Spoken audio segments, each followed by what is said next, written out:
Welcome to the Human Capital Innovations Podcast, your go-to source for personal, professional, and organizational growth and development. We hope you tune in often for all things people management, organizational development and change, organizational leadership, and social impact related. Maximize your personal and organizational potential with Human Capital Innovations Podcast.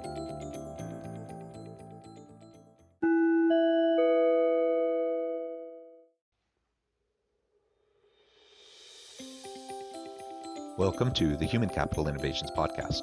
In this HCI podcast episode, I talk with Warren Rustand about humble and generous leadership to develop others.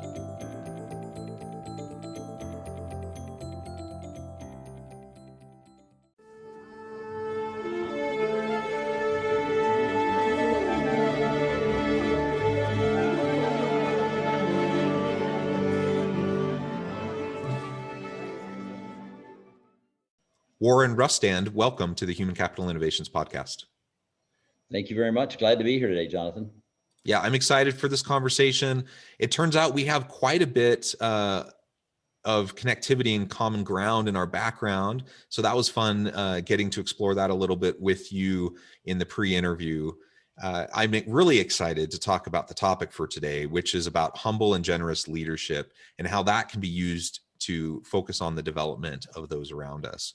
I think it's a vital characteristic and capability for leaders in the modern age. And as we look into the future of work, if we want highly agile and adaptive organizations, we need people that are constantly learning and growing.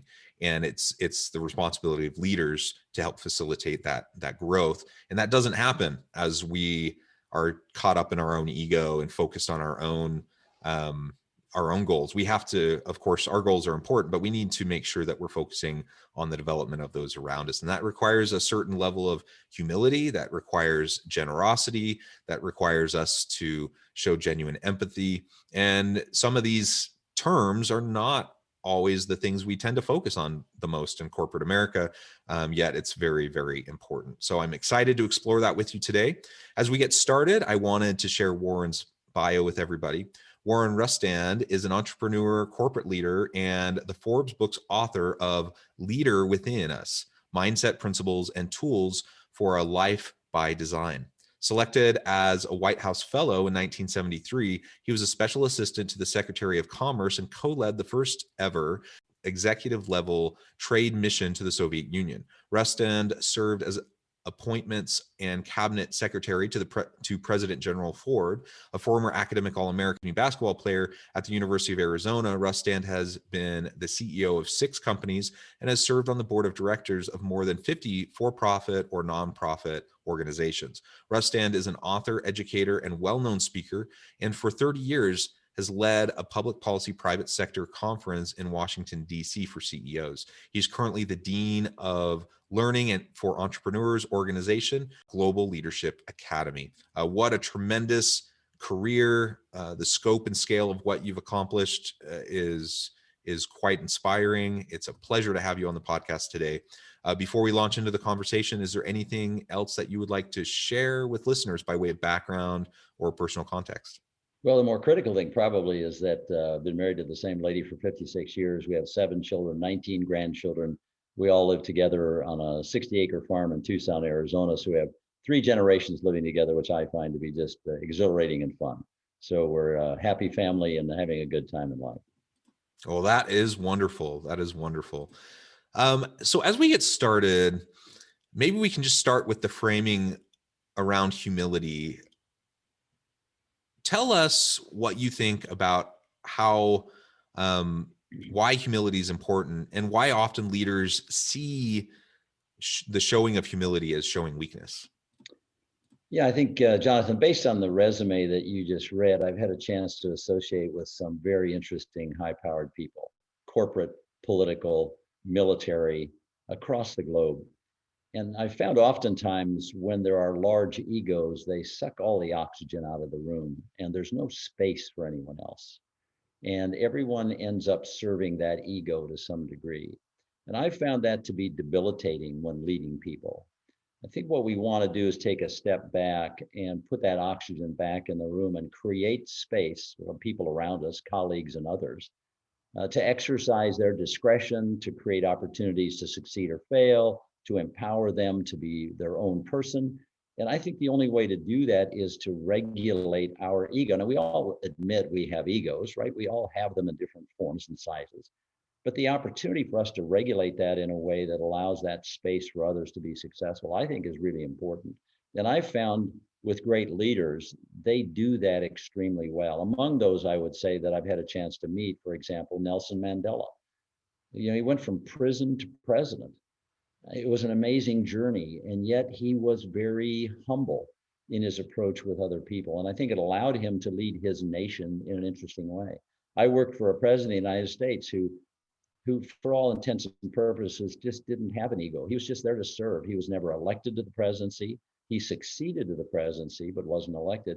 And he just felt like, I just want to do the right thing. And it was always please and thank you. He treated people well. He allowed for other opinions. He listened carefully. Those are the kinds of leaders, I think, in the end, that build great teams, that have great cultures, and that have better results. So humility is a necessary ingredient, in my opinion, necessary ingredient for leadership success. In fact, I would argue that it's the most important ingredient for leadership success. Yeah, I completely agree. And so then I wonder, like everything you said, to me, it's just part of my paradigm, I suppose. And so that's why it sounds so obvious, but it's not always obvious to other people. And oftentimes people do think it's just a show of weakness. So what do you say to people who are hesitant to show genuine humility amongst their people? Well, I try to issue examples to try to say that let's look at these people. Mandela would be among them. Ford might be among them. General Brent Scowcroft, Colin Powell. I mean, I think we can think of a lot of people who are very highly regarded, who have managed their ego in a way. And I think of ego as our willingness to subordinate our interests to the interests of others. It's a bit like the definition of servant leadership, the book that was written in 1908 by Robert Greenleaf. This notion of allowing others to succeed and helping others succeed. I think the sign of a great leader is the number of people that grow in leadership under them and with them, that they influence for good, that they influence for leadership. There are a lot of head coaches, for instance, football coaches, basketball coaches in Division I, right? And many of them have assistant coaches who go on to have careers of assistant coaches, but many of them go on to become head coaches because they have been led in a way that allows them to succeed and fulfill their next obligation, which is that of a head coach. And I think there are those who always have subordinates and always have employees. There are others who have colleagues and friends, and they make leaders. I think the role of a leader is to create leaders. I think that's our job. And I think we forget that sometimes in our pursuit of our own egos. I would guess also, Jonathan, you and I might agree that we live in this sort of narcissistic, individualistic, personal brand kind of world right now, principally because of social media. And everybody's putting themselves out there in an interesting way. I still think there's a lot of space for humility. I think there's a lot of open ground for humility. And I think each of us can do better at that. And when we do, we allow others to be what they want to be. And I think that's really what our world should be about. Yeah, I love that. And I have to admit, that's one of the things that I personally really struggle with, because on the one hand, I feel like I got to create my personal brand. I got to get out there on social media, on LinkedIn and such. I need to share the content that I'm creating, but I hate self promotion. I really wish I wish I didn't have to do it at all. And so it's this kind of uncomfortable spot. But I guess that's one of the things that perhaps is the difference between someone who's fully ego driven. We all have ego, of course, but someone who's fully ego driven versus those who are at least making the attempt to keep their ego in check, is that you do sometimes feel that discomfort, and you recognize that you're not, no matter how much you've accomplished, no matter how much you've achieved, the people you've worked with, the degrees you've earned, all of the nice accolades you may get, you're still just a person trying to help develop other people.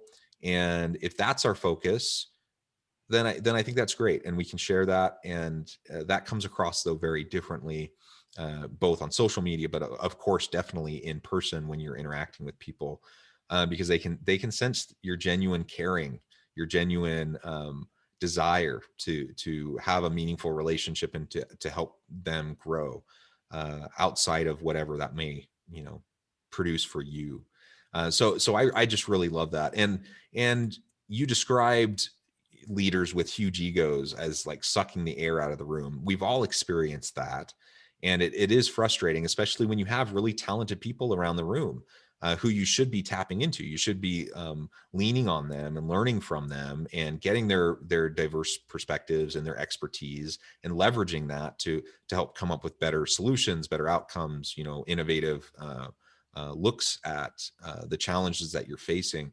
And yet it's still relatively pervasive that you have leaders, especially in the higher executive ranks within organizations, that I think more often than not, they tend to kind of have that ego-driven, self-centered, profit-focused approach. And there's nothing wrong with having concern for yourself. There's nothing wrong with wanting profit for your organization, but there's something fundamentally different about how you approach your people when you come from it from that angle versus when you come from it from a framing of genuine humility, generosity, and desire to develop others. When you come at it from the latter perspective and framing, the profit still comes. In fact, the most profitable organizations, the most innovative organizations are the ones where the people in those organizations are empowered by their leadership. So the profits still come.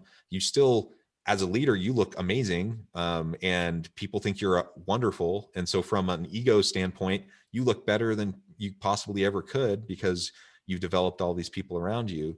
But it can become kind of a counterintuitive process. And in part, I think it's because what we're describing is more of a long-term commitment versus what often, we get sucked into this short-term orientation of immediacy, immediate gratification. And when I think of people stroking their ego, it's not about long-term relationships. That's all about the moment, feeling important in the moment. And that's ultimately going to erode and undermine your ability to have long-term success.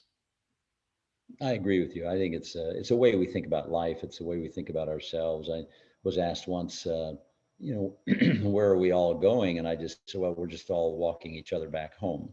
In the final analysis, we're all just helping each other. We're all trying to make it and be successful in different ways. And if we can manage our ego, it's just helpful along the way. I also think it's helpful in our families. I think it's helpful in the community, for example, right? I think that if we can downplay who we are to more so focus on what we can contribute, what we can offer, talents, time, energy, I think it changes our perspective just a little about ourselves. And I think that's helpful. We all struggle with this in some ways. We try to manage it.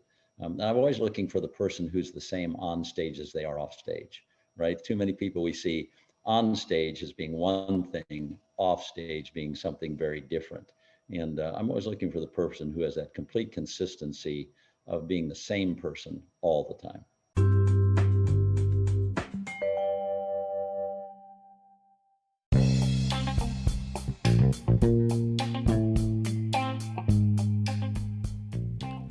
I'm excited to announce the publication of my new book from HCI Press, The Alchemy of Truly Remarkable Leadership: Ordinary, Everyday Actions that Produce Extraordinary Results. Consider how the nature of work has shifted over the past 50 years. With increased globalization, rapid technological advancement, and the shift in economic composition, the average job of today looks very different than the average job of 50 years ago. What will the jobs and organizations of tomorrow look like? Moreover, what does this all mean for organizational leaders? What are the core competencies and capabilities of organizations and their leadership that are prepared for continued disruption and geopolitical and socioeconomic shifts? Regardless of what the future holds, increasingly, leaders need to be socially minded, data-driven, decisive, champions of talent, and disruptors of the traditional notions of leadership, teams, organizations, and work. The Alchemy of Truly Remarkable Leadership will help you to explore your own leadership competencies and capabilities and consider ways to apply and implement them into your workplace and personal life.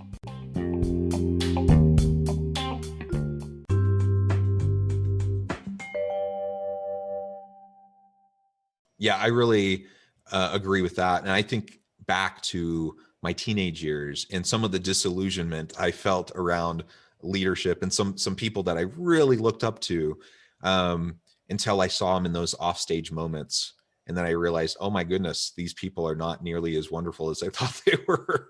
And now, you got to be generous with people. Nobody's on all the time. And, people have moments of weakness, or, nobody's perfect, right? So you got to be generous and forgiving. But it was a bit of a disillusionment at that point in time. That was probably one of the first times I distinctly remember. I was maybe 13 or something.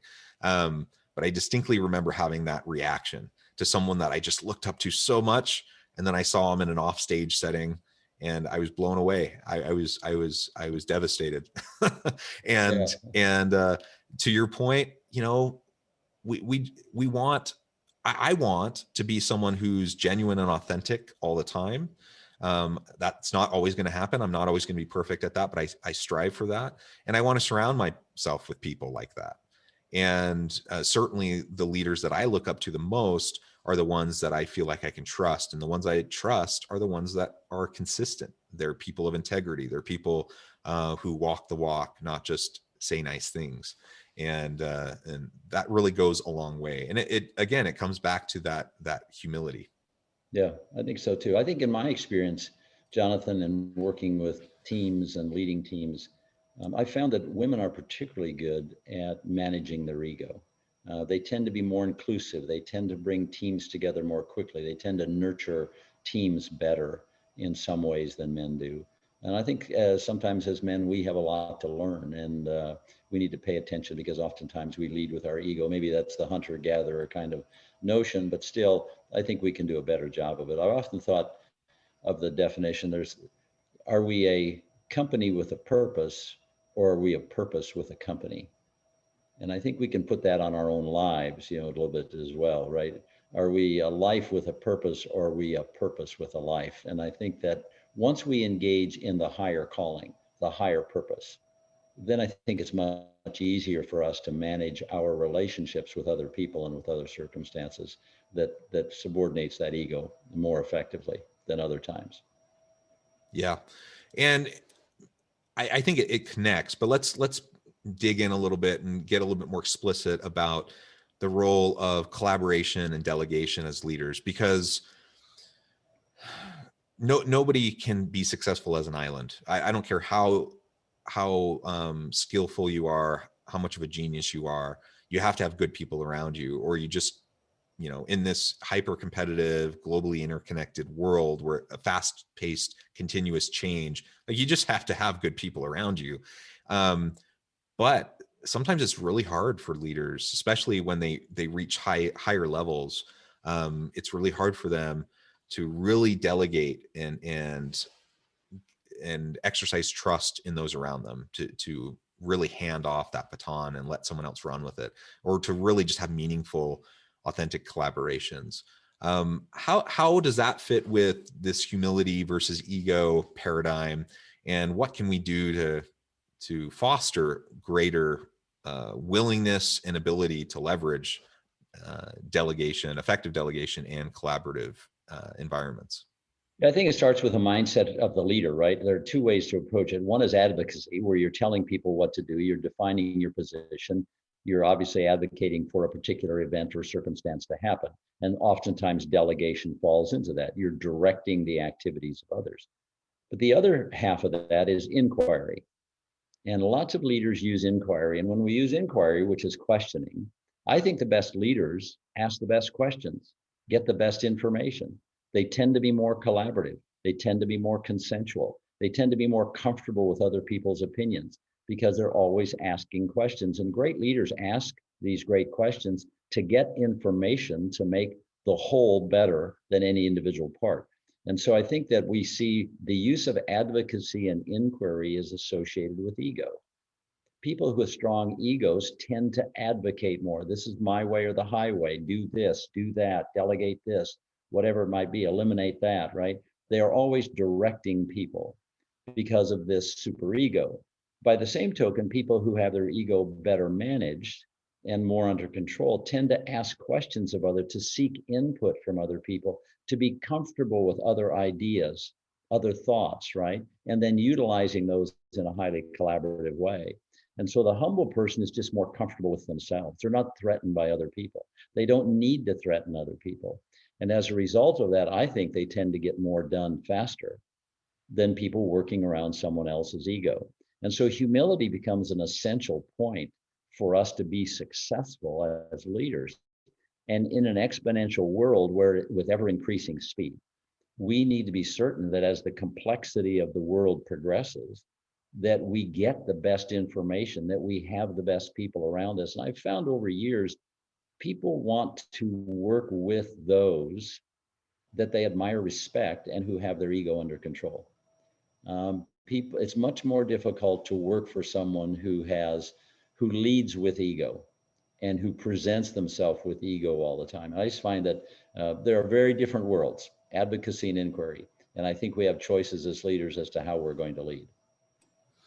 Yeah, and I think there's this misconception. Maybe it's kind of an older philosophy around confidence, and people think that they're conveying confidence through the bluster and the beating of the chest and some of these ego types of elements. And I don't know. For me, when I see that, I don't have confidence in that person. I don't feel like they would be doing that if they had more confidence in what they were doing. And so the true confidence that I have in people, the trust that I develop in people, it comes from the confident calm that people convey as they interact with really, in group settings with really difficult situations. And those that are conveying this ego-driven confidence, I just see it as insecurity. I see it as someone who actually doesn't have as much trust or faith in their people or in their own solution, and so they're trying to take a shortcut in getting people to buy into what they're doing by trying to portray themselves as more confident than really is warranted. So, I mean, really, in my mind, if you want to develop trust, if you want to develop genuine relationships, which are so important in the workplace, if you want to develop your people, and you really want people to have more confidence in you, and you want to be seen as someone who's very confident, it comes back to humility, that confident calm that you convey. And it's people's BS meter is usually pretty finely tuned. And we can sense when someone is full of it. And on the other hand, we can sense when someone's pretty darn genuine. We don't expect them to be perfect, but we can sense that they're making real consistent effort, and we appreciate that. So that's what I think leaders need to be striving for. Well, I think so too. And I certainly agree with what you've just said. Very often the confident leader doesn't have to extend themselves from their ego because they're confident of who they are. They're comfortable with who they are. It's okay. And it's okay if others around them are better. In fact, as leaders, I think you and I, Jonathan, would hope to attract people that are a lot smarter than we are. They're a lot better than we are. If we're the smartest person in the room, we're all in trouble, right? I mean, Yes. if I'm the smartest guy in the room, we're not going anywhere. I need people that are smarter than I am around me.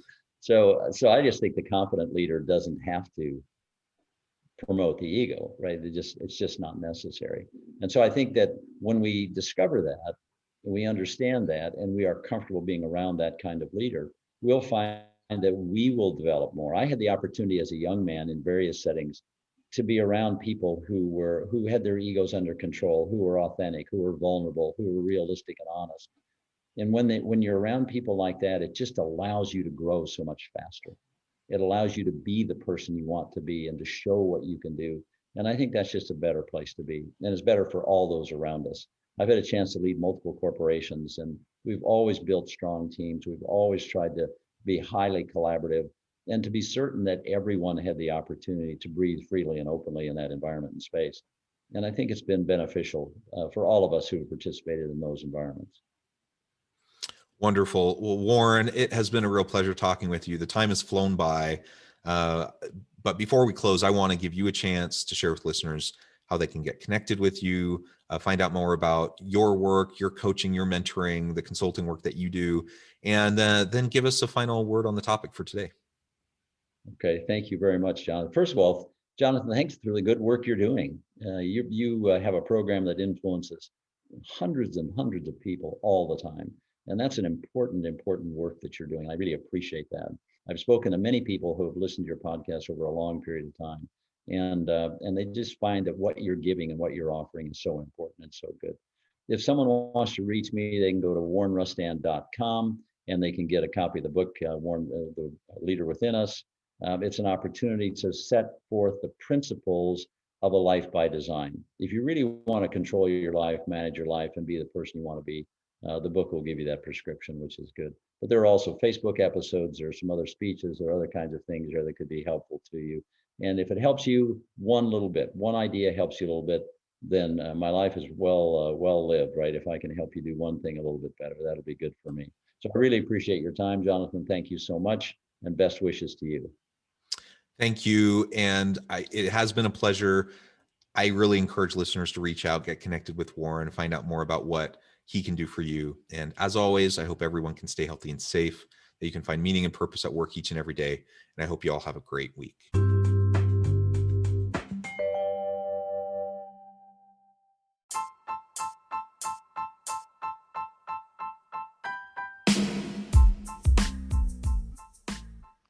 We are excited about the launch of HCI's new magazine, Human Capital Leadership. Human Capital Leadership is a free, interactive e-magazine designed to help individuals, leaders, and organizations find innovative approaches to maximize their human capital potential. We will be publishing issues quarterly in August, November, February, and May. Check out the first issue and let us know what you think.